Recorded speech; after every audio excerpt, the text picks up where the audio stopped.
Avant de nous retrouver pour un prochain atelier consacré au bilan de la loi AGEC, où seront notamment avec nous deux éco-organismes, je propose d'accueillir le représentant du plus ancien éco-organisme, c'est Cyclamed, dont la principale mission est de collecter les médicaments non utilisés rapportés par les particuliers en pharmacie. On va en parler avec Laurent Wilmout, directeur général de Cyclamed. Merci d'être avec nous, Laurent. Vous allez nous rappeler à l'occasion de vos 30 ans le parcours de votre éco-organisme, et on a également envie de vous entendre sur la traçabilité et l'optimisation de l'impact environnemental de Cyclamed. Eh bien, merci pour cet accueil. Effectivement, on commence à être des anciens, on est des trentenaires, donc trentenaire, ça doit être très jeune. En termes d'éco-organisme, ça commence à faire un temps assez long. Effectivement, nous sommes agréés, un éco-organisme agréé sur la récupération des médicaments qui sont, je le rappelle, classés non dangereux. On n'est pas dans le DASRI à ce moment-là, et on a une particularité, après tout ce qui vient d'être dit sur la sortie du statut de déchet, c'est que nous, on essaie de repousser aussi longtemps que possible l'entrée dans le statut de déchet.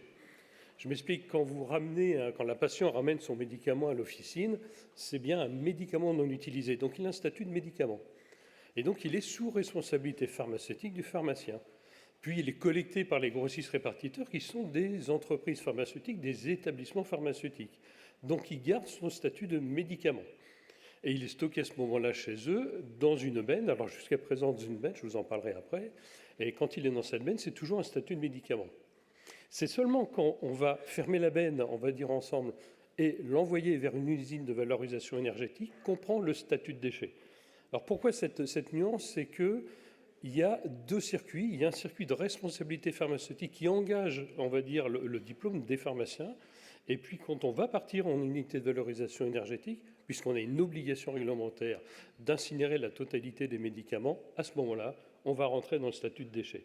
Donc, vous voyez, c'est un cas un petit peu spécifique, et notamment en termes de traçabilité, puisque la traçabilité des flux pharmaceutiques sont dans le système pharmaceutique et intervient à ce moment-là une traçabilité du déchet quand ça le devient vers une usine de valorisation où là, on utilise des systèmes de bordereau de suivi de déchets qu'on a toujours utilisés depuis 30 ans et puis depuis 3 ans maintenant avec la solution Track Déchets que vous connaissez, alors qu'on a un statut non dangereux, on a cette solution de dématérialisation de suivi de notre déchet.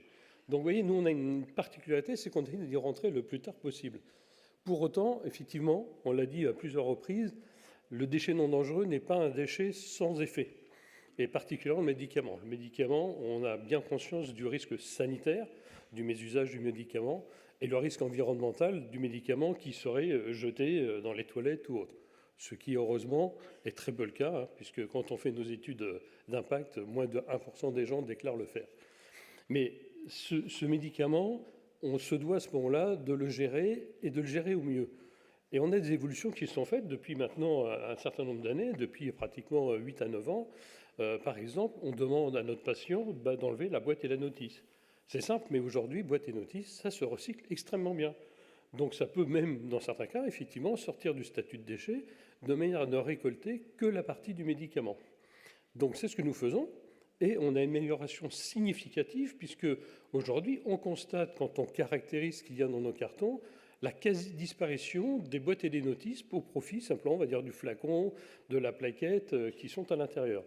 On a donc une évolution, un changement de paradigme, et l'ensemble de nos déchets, c'est quelque chose qu'on doit bien garder en tête, on ne saura vraiment les gérer qu'à partir de la source. Et la source, c'est nous-mêmes, tous les jours, chez nous. Si on peut, à la base, trier correctement, on enverra dans la bonne filière l'ensemble des éléments qui composent le futur déchet et ou sa sortie. Et on est vraiment dans ce cas-là, et c'est quelque chose sur lequel on s'appuie très lourdement. À partir de là, on va se dire, Cyclamed, vous êtes obligé d'incinérer, donc vous n'avez aucun choix, vous n'avez pas de poids. Alors oui, on pourrait rester comme ça et se dire, finalement, la solution, la seule, c'est j'ai mes cartons, je les envoie en incinération. Et on s'est posé la question, il y a à peu près 5 ans maintenant, de dire, et comment je peux diminuer mon impact? Parce que l'impact, c'est j'incinère, c'est une chose, mais je le transporte, je le stocke. Et donc on s'est dit, qu'est-ce qu'on peut faire pour ça? Donc on a travaillé avec des fabricants français, en l'occurrence, pour pouvoir mettre en place des compacteurs sur les sites qui ont suffisamment de volume pour pouvoir le gérer. Et donc aujourd'hui, on a 42 sites, demain 44 sites, c'est-à-dire en gros 25 à 30% de nos sites de grossistes qui sont équipés de compacteurs. Ça va nous permettre de diviser par 2 les transports. Et sur quoi on s'appuie? On pourrait s'appuyer simplement sur le compacteur, quelqu'un le surveille, et quand il est à peu près plein, on déclenche son départ. Mais là, on va beaucoup plus loin, parce qu'aujourd'hui, et on se sert, et je ferai un parallèle avec ce qui se fera cet après-midi en termes d'échange sur notamment l'IA, c'est qu'aujourd'hui, ces compacteurs, nous, ils sont, je dirais, connectés. Ils réagissent eux-mêmes, ils calculent eux-mêmes la manière dont ils sont remplis, à quelle vitesse, de manière à déclencher leur propre départ, c'est-à-dire que ça devient indépendant du grossiste répartiteur. Le propre départ est déclenché par le compacteur qui permet d'optimiser autant que possible son transport. On a démarré il y a à peu près 1 an, on avait divisé par 1,5, 1,6. Aujourd'hui, on est proche des 2, et c'était notre objectif, et on pense réellement le dépasser. Donc, ce que je voulais un peu témoigner, c'est qu'au titre des éco-organismes, même si on est...